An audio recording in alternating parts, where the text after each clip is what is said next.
If you've played the game for a while, you'll notice that a lot of Emperors like to use the Fireball move when you get close, a Cursed Storm.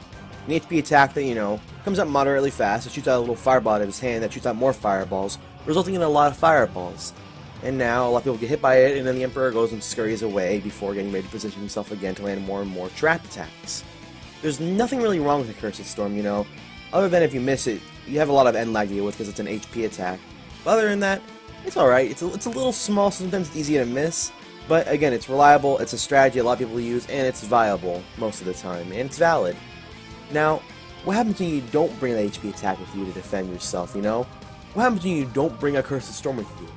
How do you defend yourself? Today we're going to go over other strategies to defend yourself with Emperor in Dissidia NT. Now this one's a generic trick between all the marksmen, and it's kind of like cheaping out by saying this, but I think it's doubly true for Emperor due to his lack of, instantly being able to shoot out a normal attack. Don't get close. Stay a moderate distance away from every enemy you fight, because you want to stay a moderate distance and not a super long distance, so they don't have time to react to your traps. And also, you can back up if they do react and dodge it or whatever, or they block it and it goes away, and then you need to get another trap out, another projectile of sorts. So that way you can escape, or you can continue to be aggressive. Also, being aggressive with the Emperor is very hard, so if you don't know how to play as him very well, if you don't know his moves by heart by now, don't do that. Don't be aggressive with him. Kind of stay back and be a little bit more supportive, I suppose, or be a little bit more cautious of what attacks you throw out, be a little bit more patient. Because being aggressive with the Emperor is a pretty hard thing to do due to his lack of normal projectiles. So that's why you want to stay a moderate distance away, so you have time to think, recompose, and then go back on the attack.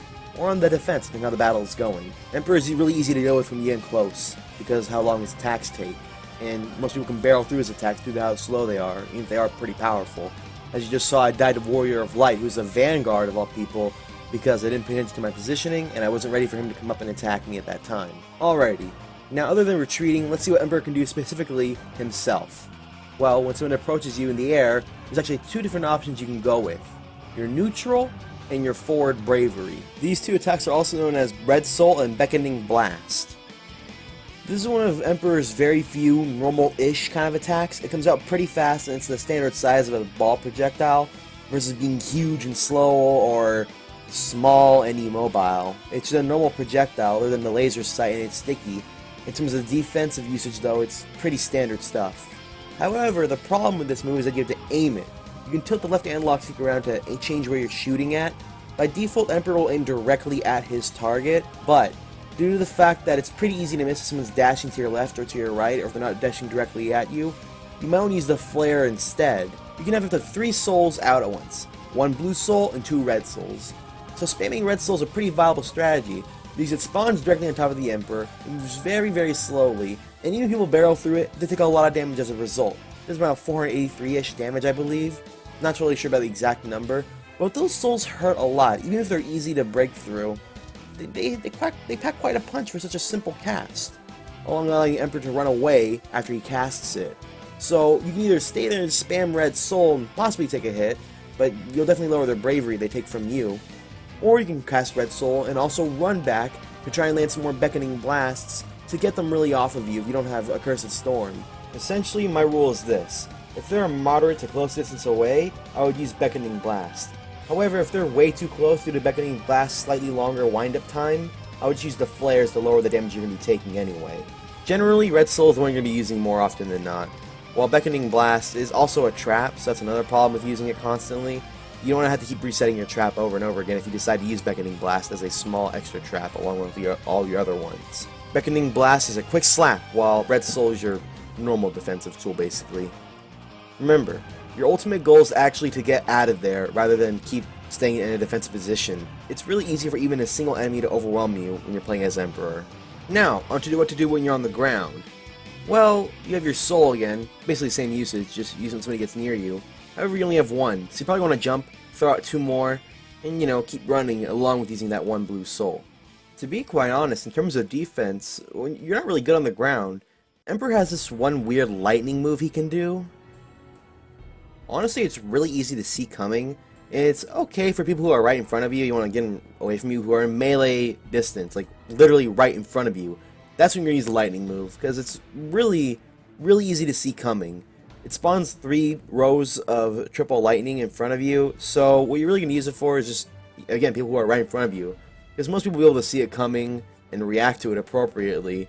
And when you're fighting another marksman, which would be the most appropriate time to use this move, the aerial version of his backwards bravery attack is just a better option because, well, it spawns on them versus being something you have to hold and stay still and wait for it to move all the way over to them.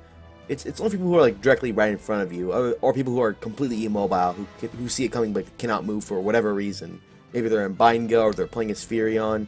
But again, basically when you're on the ground, just copy paste everything I said about Flare and put it here, except you can only do it one time. So basically all you're going to do is jump as Emperor in this situation. Jump and get into a better defensive moveset, I suppose.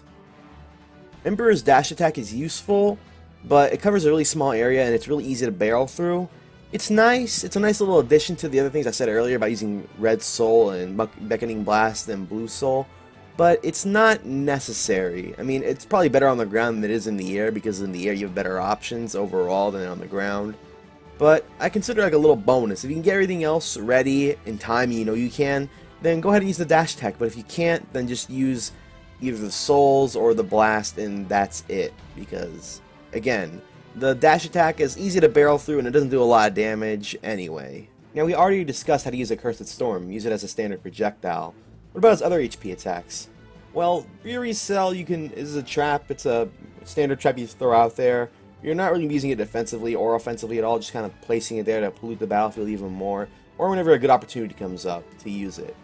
Thorns of Repentance is very unique. You'd have to like really be baiting somebody to come at you, which is almost an offensive strategy, and using it in a defensive situation is really bad because it spawns on the enemy, meaning that if they get close to you, when you're in the middle of casting it, you're going to be just standing there, doing nothing. It comes out pretty fast, but if they just dodge out of the way, that you miss it, and you could have spent that time setting up a soul, or a dash attack or something, or retreating. I'd only use it defensively or in any capacity, actually, if you're really good at Emperor, because the other attacks are just so much more easier to land. Finally, there's Hellish Gate, which I don't think I need to explain at all how to use it. It spawns on you and then it spawns outward in front of you. You usually get people away from you, who are very close. Last but not least is Starfall, and this move is not defensive at all, other than if you throw it outside the at somebody who's outside your maximum range and then they walk into it, which I don't really count as a defensive move.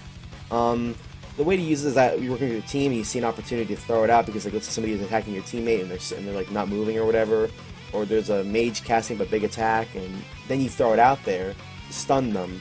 So like this can't be used defensively at all. I mean you could throw it out and keep running through it, trying to get somebody to walk into it. But nobody's going to walk into it. They'll just walk around it over and over again as you try to hit them with more projectiles, I suppose. It can be used as a tool more than an actual offensive or defensive attack. To summarize, use the souls and the beckoning blast people who are directly next to you away from you. Use lightning get somebody who's literally directly next to you away from you. And other than that, use your HP attacks appropriately if you know how to use them. Emperor is tough to play, everybody. He's really tough to play due to his unusual moveset and his unusual bevy of HP attacks. It may take a while to learn how to use defensive abilities as Emperor, but trust me, it's worth it. You don't want to be the guy who gets somebody getting near them and then they just fail over and over again and lose all their bravery and their HP because nobody was there to protect them. You're supposed to kneel before him, you know? He's not really supposed to get down there and dirty. It's kind of like his character as well. But anyways, I'm Boo the Hedgehog. I'm here to answer any questions you guys have. Put them in the comments below. See you guys next time. Stay safe, bring your mom. And I just kind of like rolled the outro into my spiel or whatever. I'm just kind of rolling everything together like a big ball of pizza. Or a big ball of Accursed Storm and flares and souls and shit like Emperor does. Haha. Okay, see you guys next time. Stay safe, don't your mom, and tune in next time for more Dissidia stuff. Bye-bye.